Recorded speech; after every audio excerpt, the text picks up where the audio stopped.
Man, I don't even know what to say. I mean, the new Epic Mickey was really the highlight of a very poorly made Nintendo Direct that did not keep my interest. But Epic Mickey, it's kind of unique. It's like a 3D platformer. It was on the Wii, and like, yeah, I know it was on other things as well. I know that this series isn't limited to Nintendo platforms, but that's what I'm into, and like, I really just thought this was like a cool announcement. And this got me thinking, like, why is it that like I love this character so much? Like, he's so simple. He's just like some stupid looking mouse with ears, and it might be the Sonic syndrome. Like, if you take just a lovable animal like a rodent and you just make him like anthropomorphic, put all this stuff on him, like, I don't know, Mickey, for some reason, especially in video game form, like, I just feel like is so underrated. And there have been countless Mickey games before. I think there's one like last year, but there's the older ones. I'll show some of the footage on screen, and these games, a lot of them, they're so simple, but that's really the joy of them, is that they're just pick up and play in that way. That only reminds me of the Disney magic that they had, where the simplicity is really what makes it great, and that it can appeal to all ages, and I just think that's great. I think it's the older Mickey. I think it's the 1920s or 1930s. Yeah, 1920s it must be. But just he has this design that just, I think, just emanates a sense of relatability and really gives us like, yeah, this is the guy. This is the character that we're rooting for. And he really just has that classic design that I think is truly timeless, and it's a bit funny to look back on now. I mean, Mickey kind of has an identity crisis with the way things are going with Disney now, I think, with the very kid-oriented feel.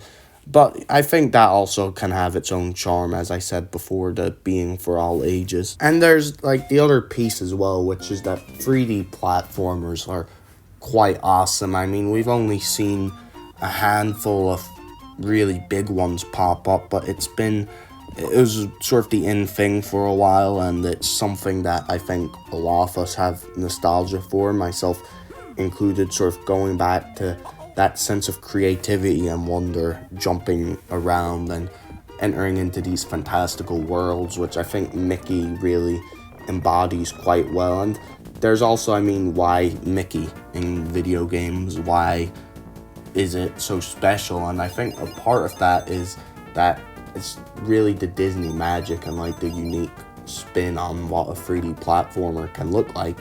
And I think Mickey has a lot of similarities with Sonic. In many ways, I think he's just sort of a more slow-paced, more friendly version of Sonic that's maybe not quite as stylized, and I think that really has its place in the market, and we haven't really been getting that for a while. And I mean, there's the other thing, which is kid-friendly games, which is sometimes you just want a wholesome, nice thing to play, and I feel like this really does that better than I think anyone else can. It's also like, again, as well, recognizing his importance. He's not young anymore. He's 100 years old, entering the public domain now, and I don't think that's as big a deal as everyone said, but he's not a young character. He's been in the public eye for so long. He's sort of, and there's a lot of sterilization that comes with that, where like whenever something is just accepted as public property, it kind of loses its original edge or what made it special. And I think you sort of have to rejuvenate that, and I think bringing back the original Epic Mickey, I think, is the right decision for this.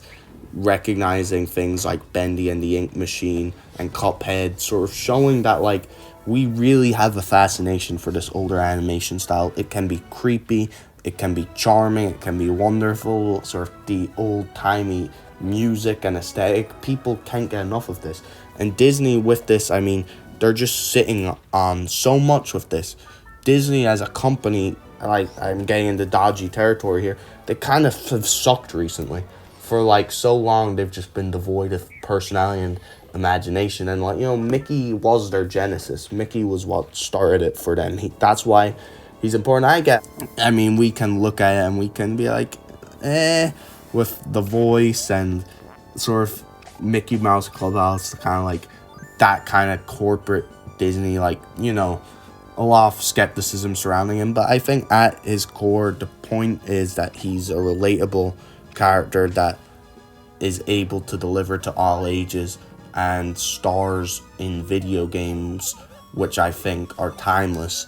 And I think he can continue to do that, and there's no reason why he can't. I mean, we're at like the end of the Switch's life cycle now, so we're getting a lot of remakes and a lot of really obvious pickings, or sometimes really dumb pickings. Like, I'm looking at you, Mario versus Donkey Kong. I mean, I don't know, I might get torched for that, but I think this is a good pick.